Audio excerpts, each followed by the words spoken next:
আসসালামু আলাইকুম বন্ধুরা, দেখুন এটা হচ্ছে একটা ডিসি ফ্যান। এটা মোবাইলের চার্জার দিয়ে চলে, ইউএসবি পোর্ট।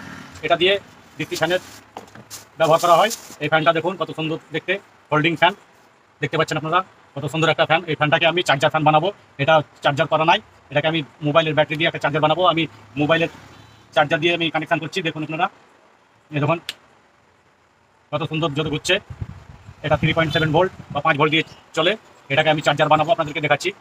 দেখুন কত সুন্দর দেখতে এই ফ্যানটা। এই ফ্যানটাকে আমি চার্জার বানিয়ে দেখাচ্ছি আপনাদেরকে। আর ভিডিওটা যদি ভালো লাগে তবে লাইক শেয়ার কমেন্ট করবেন। আর যারা ফেসবুকে দেখছেন তারা ফেসবুক চ্যানেলটিকে ফলো করবেন, আর ইউটিউবে যারা দেখবেন তারা ইউটিউব চ্যানেলটিকে সাবস্ক্রাইব করবেন। আর অবশ্যই বন্ধুরা লাইক শেয়ার কমেন্ট করতে ভুলবেন না। আর বন্ধুরা এই ফ্যানটাকে উঁচু নিচু করা হয়, ছোট করা হবে এবং বড় করা হবে। পেছনটা দেখুন, এখানে ব্যাটারি ভরে চার্জার করা হবে, সব অপশান দেওয়া আছে। এটাকে আমি চার্জার বানাচ্ছি। দেখুন পেছন দিক দেখুন এবং আগের দিক দেখুন, কত সুন্দর দেখতে ফ্যানটা, খুব সুন্দর। আমি এবার বানিয়ে আপনার জন্য আগে থেকে খুলে নিয়েছি। ভিতরটা দেখুন, আর এই তারটা, যে তারটা আছে বাইরে, এই তারটাকে আমি ভিতরে ভরে নিয়েছি। দেখুন আগে আমি ফিটিং করে নিয়েছি, ভিডিওটা বড় হবে তার জন্য আমি পাইপের ভিতর দিয়ে ভরে এখান দিয়ে বার করে নিয়েছি।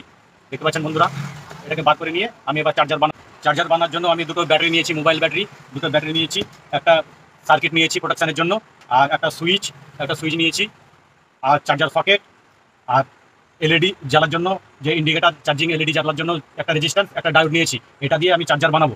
দেখুন বন্ধুরা, আপনারা পুরো ভিডিওটা দেখবেন, তাহলে আপনারা বুঝতে পারবেন কীভাবে চার্জারটা বানাবেন। আমি তাঁতাল দিয়ে এটাকে ফুটো করে নিলাম, আর একটা ইন্ডিকেটার জ্বালার জন্য, এটাকে ছোটো একটা এলইডি জ্বালার জন্য এটাকে ফুটো করে নিয়েছি। দুটো ফুটো করে নিয়েছি। ফুটো করে নেওয়ার পর এটাকে ভালোভাবে পরিষ্কার করে নিয়ে সকেটটাকে আমি লাগিয়ে দেবো। আপনারা তাঁতাল দিয়ে হোক আর ড্রিল দিয়ে হোক, যাই হোক দিয়ে আপনারা এটাকে ফুটো করবেন, সুন্দরভাবে ফুটো করবেন, খুব বড় ফুটো করবেন না, যেন এই সকেটটা লাগানো যায় ঠিকভাবে। এখন ছোটো আছে, সকেটটা ঢুকছে না, তার জন্য আমি এটাকে ঘুরিয়ে এখন বড় করে নেব। বড় করে নেওয়ার পর সকেটটাকে ফিট করে দিচ্ছি। আমি চার্জারের জন্য সকেট আর ইন্ডিকেটারের জন্য এলইডি লাগিয়ে দিয়েছি। এবার ডায়োড আর রেজিস্ট্যান্স দিয়ে ঝালাই করে নেব সোল্ডারিং আয়রন দিয়ে। রেজিস্ট্যান্স আর ডায়োডের পজিটিভ আর ডায়োডের নেগেটিভে রেজিস্ট্যান্স লাগিয়ে দিয়েছি।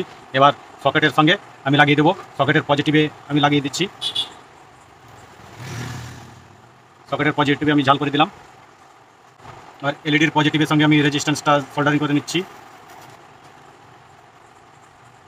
সোল্ডারিং করে নিলাম। আর এটা নেগেটিভ পিন থাকছে, নেগেটিভ পিনটাকে তার দিয়ে কানেকশন করে নেব। এটা নেগেটিভ পিন এলইডির, আর এটা সকেটের এলইডি, সকেটের নেগেটিভ, এর সঙ্গে কানেকশন করে দেবো তার দিয়ে। এলইডির নেগেটিভ এবং ব্যাটারি চার্জারের আউটপুট এটা বার করে দিলাম, একসঙ্গে দুটোকে সোল্ডারিং করে নিলাম। দুটো তার একসঙ্গে সোল্ডারিং করে নিলাম, এটাতে ব্যাটারি কানেকশন হবে। ব্যাটারির পজিটিভ ডায়োডের সঙ্গে কানেকশন করে দিলাম, যেটাকে আমরা ডায়োডের সাদা দাগ আছে সেটাকে পজিটিভ বলি, সেটার মাধ্যমে লাগিয়ে দিলাম। এবং এই সার্কিটটা লাগিয়ে দিয়েছি, নেগেটিভে নেগেটিভ, পজিটিভে পজিটিভ। আমি লাল তারের বদলে নীল তার নিয়েছি, এটা হচ্ছে চার্জিং পয়েন্ট। আর এখানে ব্যাটারি কানেকশন হবে +B+1, আর এখানে আউট হবে এই দুটোতে। এবার ব্যাটারি কানেকশন লাগাবো, তার আগে চেক করে নিচ্ছি আমি। ব্যাটারির পজিটিভে আর নেগেটিভে লাগাবো +B আর +- দেখুন ভোল্টেজ বার হচ্ছে।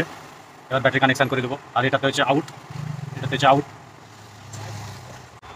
দুটো ব্যাটারি কানেকশন করে নিয়েছি আমি, নেগেটিভ পজিটিভ ব্যাটারি কানেকশন করে নিয়েছি। এবার +- আর বিতে আমি কানেকশন করে নেব সার্কিটের সঙ্গে।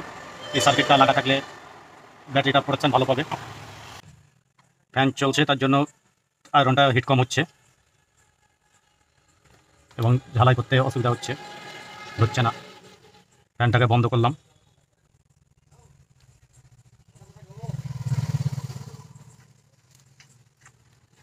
আমি এবার ফ্যানের এবং সুইচের কানেকশানটা করে নেব।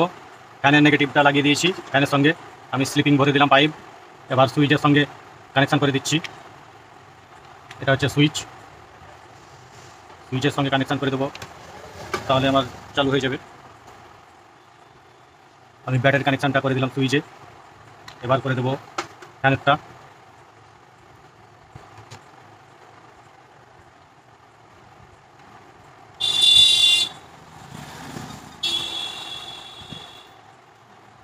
ফ্যানের কানেকশান করে দিলাম, সুইচটা দেওয়া মাত্র চালু হয়ে গেছে। গ্লু দিয়ে আমি এটাকে আটকে দেবো, গ্লু লাগিয়ে দিচ্ছি। গ্লু দিয়ে সুইচটাকে আটকে দেবো, কেননা এখানে কোনো নাট বল্টুর কিছু সিস্টেম নাই, তার জন্য গ্লু দিয়ে আটকে দিচ্ছি আমি।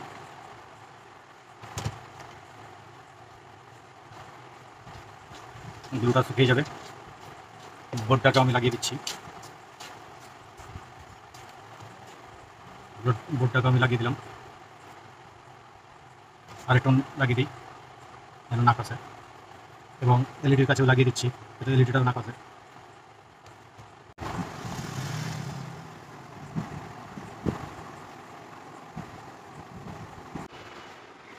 বন্ধুরা দেখুন, এটা হচ্ছে নর্মাল ফ্যান, যেটাকে আমি কেটে কুটে চার্জার বানিয়েছি।